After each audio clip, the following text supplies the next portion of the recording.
truth you find is the key now. Reach your fear and you will all be free now. Community, it's time to get better. You can't avoid it, we're all in this together. Head high, fill your heart with love and light now. Come together and it will be alright now. Come together, you can't run forever. Come together, it's now or it's never. Community, kids are dying in the streets now. Change your mind, unity is all we need now. Community, kids are dying in the streets now. Change your mind, unity is all we need now. Change your mind, unity is all we need now. Change your mind. Yes, we are here, Community All Unite TV. Yes, every Thursday from 8 to 8:30 on Comcast Cable and Xfinity. They have given us the platform to be informative to the community and bring information that they don't normally hear. And we have a great guest. Yes, she's one of our board members on Wisdom and Wisdom Shapes Minds, and she has been gracious enough to come here and spend some time with us. She also works at Essex County College in the legal department, right? No, I used to be the attorney. Now I'm director of paralegal studies, and I teach criminal justice and American government. Got it. Yeah. Linda McDonald Carter, Esquire. And she's here with us, and she has so much information to share. And I just wanted to ask her to give us a pathway of how she came through, and she's from home, this is her hometown, Newark, and she's come through to become a lawyer, and then she's became a professor, and then now she's more of an activist, elder griot, right? Yeah. Griot? Yeah, I like that. Yeah, I like that. Yeah, I like that. So please tell them a little bit about yourself, and I can't wait to hear the stories. Okay, well, we don't have enough time because it's been almost 67 years, so I'm like, oh, it's a lot. Anyway, basically, I grew up, I was born in Newark, New Jersey, a hospital, Clara, Mass. As a matter of fact, it's no longer in Newark, and lived on South 11th Street near the cemetery. But the most that I remember some other things, but we don't have enough time. But basically, I think most of where I ended up at comes from living in public housing and E.W. Scudder homes. Apparently, E.W. Scudder was a very wealthy person, and the projects were named after him that I later found out. But basically, I moved into the Scudder Homes housing projects in 1963.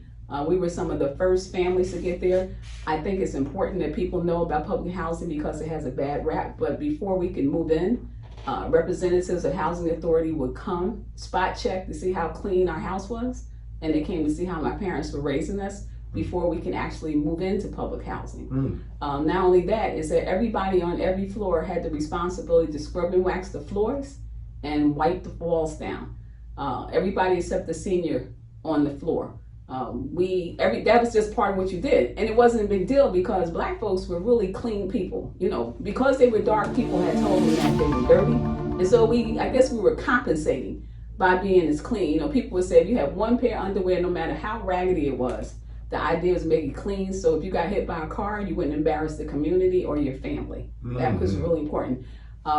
So the common areas were taken care of by the Housing Authority. But the interesting thing, and it's not, like I said, maybe I'll get invited back to tell the rest of the story. But basically, Scudder Homes had 8 buildings, 5,000 people, and 1,472 units. A majority of the people were people who recently came up from the South through the Great Migration, which was the largest number of individuals moving from one part to another, from the South to the North for employment opportunities, and also really fleeing police in the form of the terror and trauma that they experienced from the Ku Klux Klan. So, people have been sharecroppers, and they were coming in from North Carolina, South Carolina, Georgia, Alabama, Florida. They were still coming to Scudder Homes. The thing about Scudder Homes that I also wanted to say is that it was the worst constructed. Since Chris is an architect, it stands to reason. It was the worst constructed. I don't think it was the only project in the most recent, the last one, that was designed or built specifically for black people to be in it. It just so happened there were a few, very, very few, I think it was like 2 or 3 white families, Puerto Ricans and black people, but it was not one of the other buildings like Stella Wright's Hayes Homes, Baxter Terrace, that were built because of the housing shortage for people coming back from Korea, and basically Korea and World War II. So it was built for a different reason. It was built for people there. So 5,000 people, a lot of large families.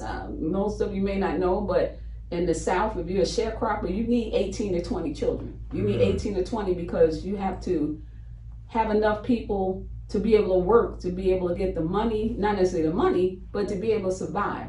The other thing is that you didn't have Social Security if you were a black person, so you had to have children. Like, you basically going to lose 1 or 2 children in the beginning, maybe 3. So if you have 20 children or 18 children or 16 children and you lose some in childbirth, you still have enough children later on. So because you may not have Social Security or a pension or something like that, you have your children to take care of you. See? And so, I grew up with this kind of energy. Yeah. The other thing is that, we were a community, and it was interesting because somebody talked about 1967, which was a critical, pivotal year for me, and I'm going to try to get to that quickly. I was talking to some people who were older than to make sure that, I'm fact checking, and who were like 5-6 years older than me, and we all said the same thing. On our particular block, we didn't see a police officer from 1963 to almost 67.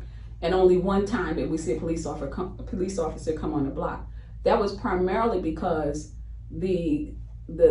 as my position, that the skills and things that people brought from before the transatlantic slave trade to navigate and negotiate the trauma and whatever conflict along the way, and up through the South, up through migration to my community, those were the skills and talents they used to resolve conflict. Now, I'm not saying it was perfect, and because human beings, and I should say human beings in certain cultures actually, engage in those kind of behaviors, but we hadn't taken that on in a great deal.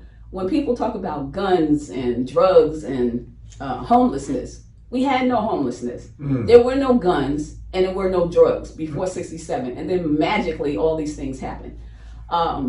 If you were a black man or a Puerto Rican, at least in my neighborhood, and if you didn't know how to box, you weren't a man. And if you got hold to a gun, on occasion, maybe somebody may have had a .22, you would be ostracized, because that would demonstrate that you are not a man because you can't box. Right? Yeah. Like I said, maybe, somebody may have had a switchblade or something like that. But for the most part, when we talk about conflict, if you had boxed with somebody, or you're mad and you got into a fight, you don't kill the person. So that person may end up being your friend for 40 years later on. Yeah. So the community, during the summertime, like I'm looking at the heat and stuff today, during the summertime, people come home. As I said, in public housing, I must say, you only paid 25% of whatever your income was. So you could literally eke out a living by shining shoes downtown in Penn Station and fixing things, because at that time people made things to last, not to be obsolete. Right? So you could fix things, and then you had Father Divine or Daddy Grace, I forgot which one. As a matter of fact, the hotel still exists on the corner of Clinton Avenue and Martin Luther King, Elizabeth and Martin Luther King, where if you were a guy in particular, you could stay there and maybe get a room for $14 a week. It's $2 a night. So there were no homeless people, right? There were people who may have been, oh God, what's the term? These are people who traveled around. As a matter of fact, one of my, well, they didn't call them hobos, something like hobos. But these are people who decided they didn't want to work, because most people work 30 years in one place, 20 years in one place. So there were people who, like my cousin, matter of fact, he came through here on the way wherever he was going. They may want to work on a farm, they may want to work in a factory, but they didn't want to be tied down. Right. They were more, they were transient, and people weren't transient then. Even in public housing, they weren't as temporary public housing. So we didn't have, homeless people, all these things that people associate, particularly with Newark, because we're a small city. We're the largest and the third smallest state, 16th largest in the country. So people, and then having most of the black people here at that time were in the Central Ward in public housing. They had probably 25 to 30,000 people in these projects: Baxter Terrace, Hayes Homes, Stella Rice, Scudder Homes, Little Bricks, Friendly Full. So you had a lot of people concentrated in this area. But public housing, which was a safety net for people, that made a difference. So people weren't working 2 and 3 jobs. There wasn't this Uber economy. I call it Uber economy, where you only get money based on what you put out. But when you have a safety net, which is left over from the Great Depression, really, where you pay 25% of your income, everybody's responsible for, cleaning the area. That makes a real difference. So after work, one job, and the people work like factories and laundromats. My father worked General Motors. Some people were maids, warehousemen. But you can live, and you can eat fresh food. Like you can actually go to Prince Street and you have markets where you can get fresh food. You can get live chickens. Like, you guys don't even really know. You didn't get chicken parts. Yeah. There's a place on Norfolk Street that had live chickens, and I remember having hay on the floor. And the chickens would run around. My mother would go there and identify a chicken. They'd wring the neck and pluck the chicken. You got a fresh chicken. Right? And it's not like the way they treat animals now. Yeah. You don't have that. Right. And then we rarely came downtown. You came downtown to Mulberry Street, where Mark is there. You came maybe for Easter, Christmas, special occasions. That's when our street was at the storefronts where it was a rival. New York based their storefronts are for us, right? Well, Bamberger's, I'm not really sure, but Bamberger's was in North. Yeah, it was in North. And then Macy's later on. But did you want to stop and read that before you will continue? Not yet. Okay. Yeah, all right. So, anyway, I just wanted to give some context to what it was for Black people, poor Black people living. And like I said, all the children would be outside till late at night. The parents would be out. On Saturday morning, I talked about being clean. Yeah. On Saturday morning, the women would be cleaning their houses, and Kirby vacuum cleaner representatives would come around to sell them vacuum cleaners because they knew these women were out cleaning their houses. So they would come to try to convince them. And then the guys would be outside fixing the cars. And the milkman would leave milk in glass bottles near the door in the projects, and nobody would bother it. Right. Guys would sing in the hallways, a cappella, and it would be like a little concert. The way we live, when I hear people talking about public housing, I'm like, where were they? And found out, I don't know if any of you know Larry Ham, but Larry Ham lived in a tenement. And after listening to Larry, I was like, wow, I was living much better. He talks about one bath. I think he talks about one bathroom being shared. We had 5 bedrooms and 1.5 baths, and it was 11 of us, which was a small family. 6 brothers, 2 sisters, my mother. 5-bedroom apartment? Yeah, it was like, but still, it was 5 bedrooms. And so if you have 11 people, that means 3, me and my sisters, the 3 of us were in one room, but my brothers, it was 6, so they each had their own 2 in the room. Yeah. So, I just wanted to give a little context because that's the backdrop of everything I do.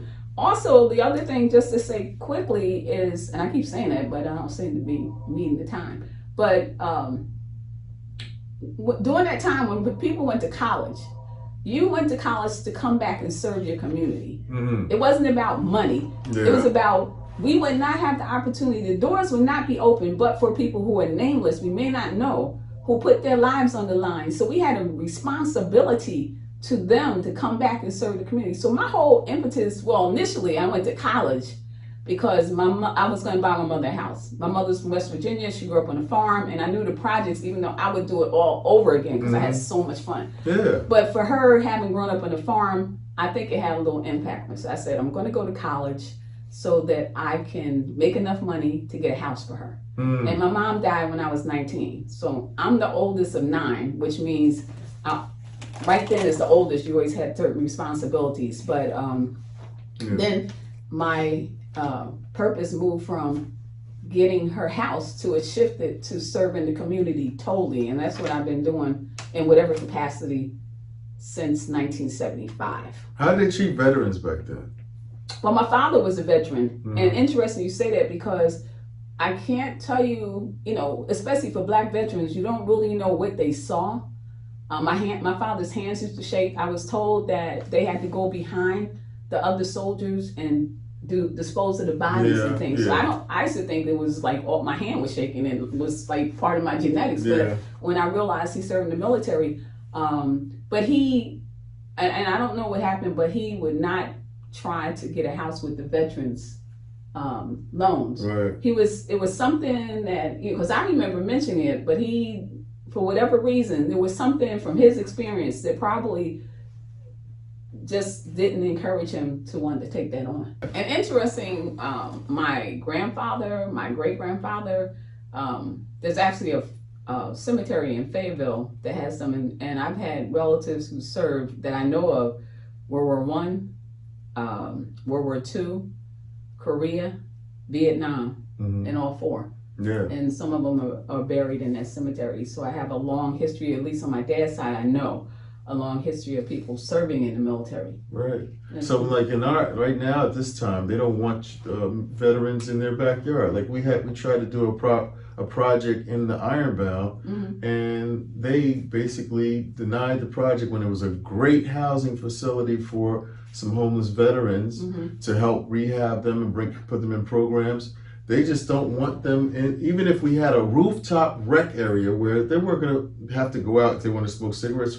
They don't have to go out on the street and smoke. They can go up on the rooftop and smoke. So yeah, you know, it's interesting you talk about veterans because in this country, which is the wealthiest country and has been for some time, and the fact that these individuals have chosen to put their lives on the line, they shouldn't have to ask. Right. And I'm not even talking community. There should be no homeless veterans. Having grown up during the Vietnam War, which had a sizable amount to do with heroin coming to my community, right? Because just as an aside, I used to sit down, let's tell you how, quote, safe, and I don't even use the word but I used to sit down like 11, 12 o'clock at night outside at 10, 11, 12 years old, listening to the guys came back from Vietnam. And they used to tell me stories about how they started doing heroin because of the way the Vietnam Cong were fighting. First of all, they were fighting on their land. Second, they were fighting, had used the techniques that were used in the Revolutionary War against the British. They were using against us. And the other part is many of these guys, like I said, their families had come up from the South. So they knew about the Klan and stuff.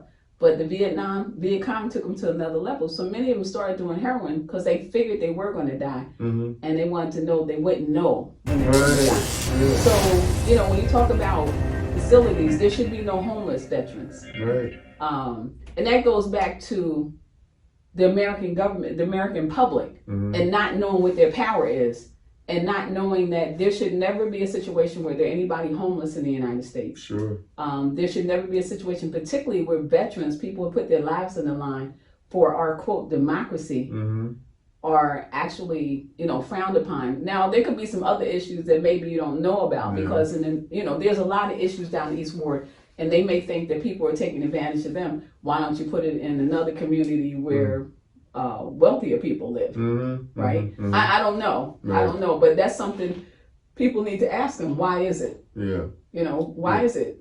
Even before you got started. And that's something that happens quite often. Again, people not knowing their power, and I'm going to read this. So when people don't know what their power is, people take advantage. And people may be in the play who are innocent.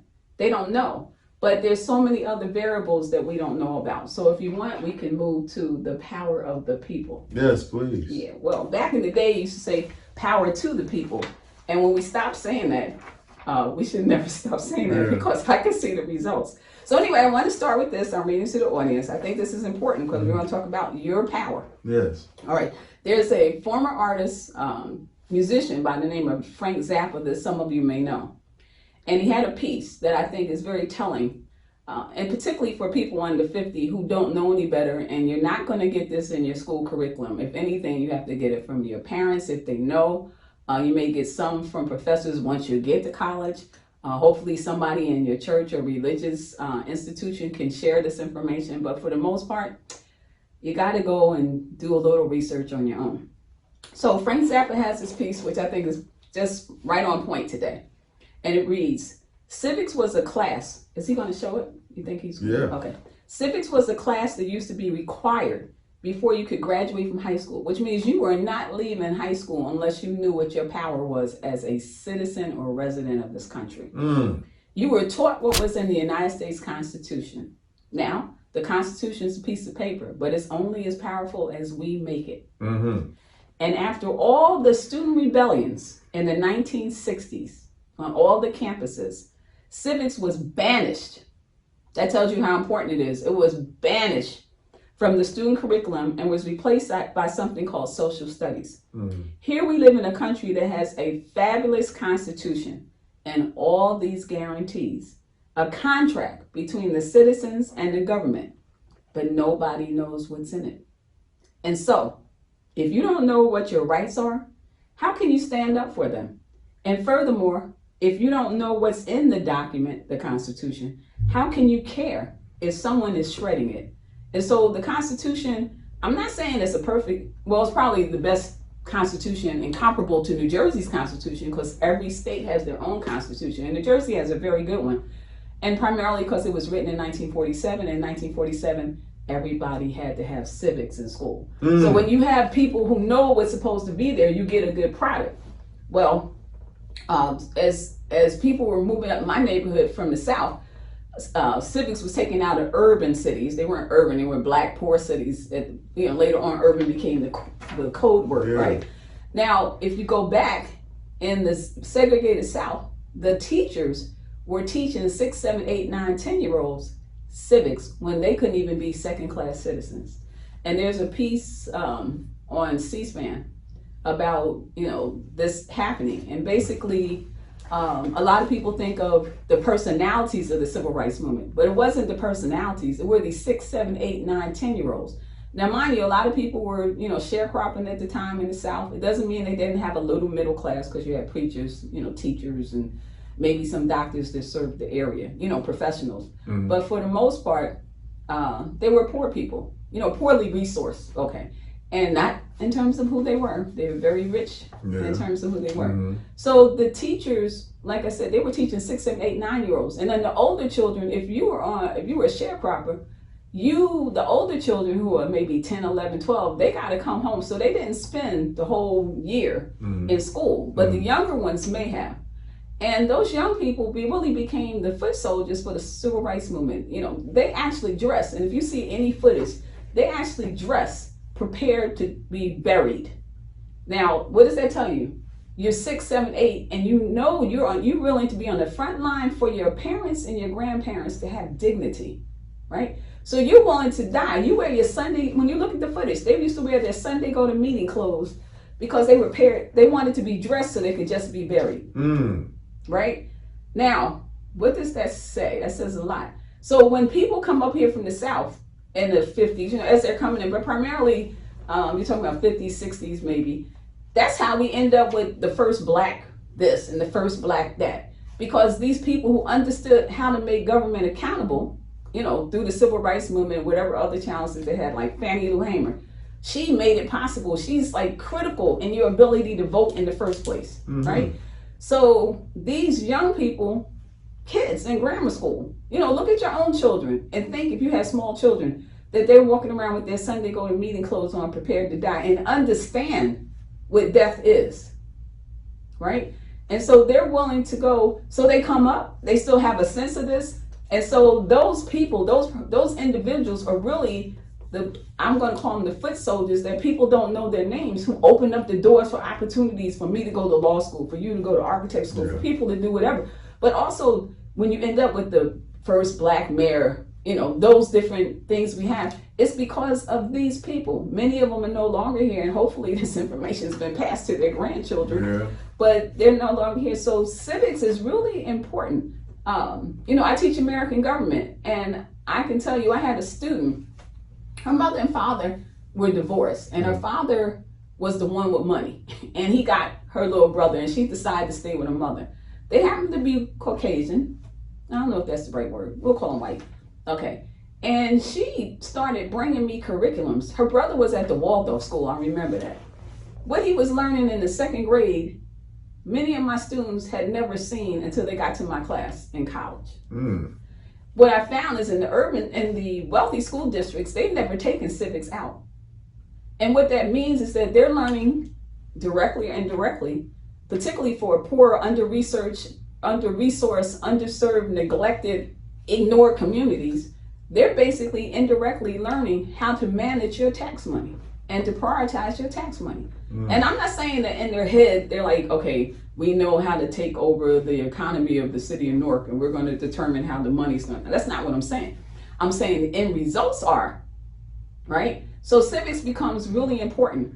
One of the things in my classes, once I found that out, I started collecting curriculums from every wealthy school district in the state and every private one. And every one of them, they teach civics.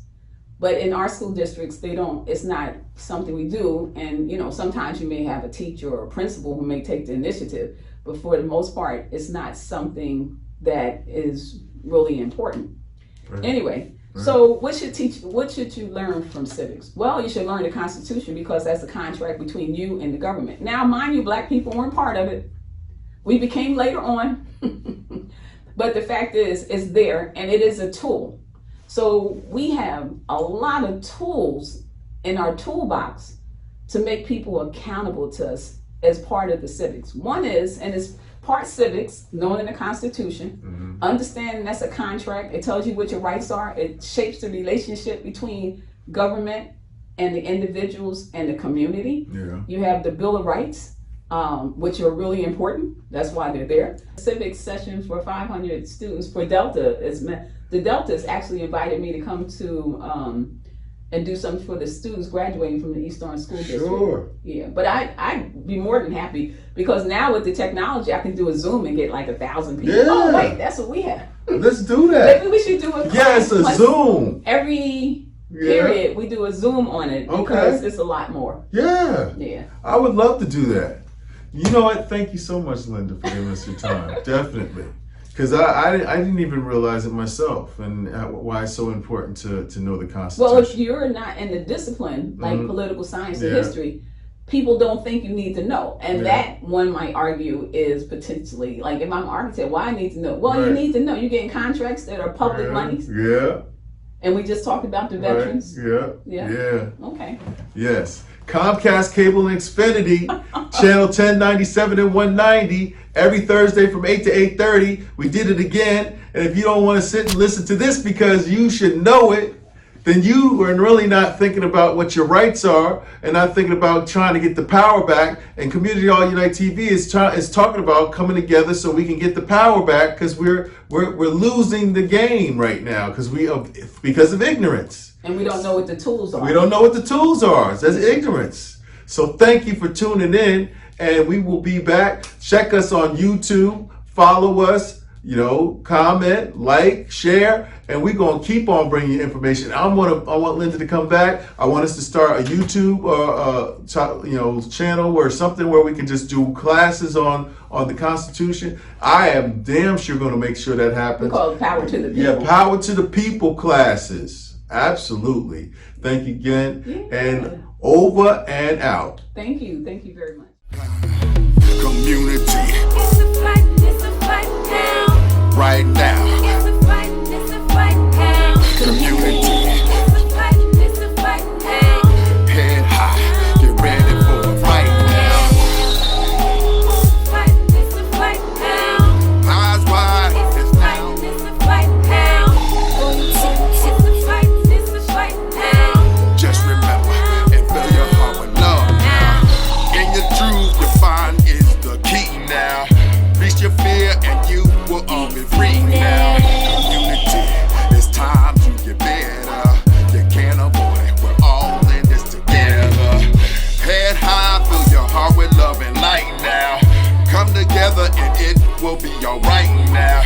Come together, you can't run forever.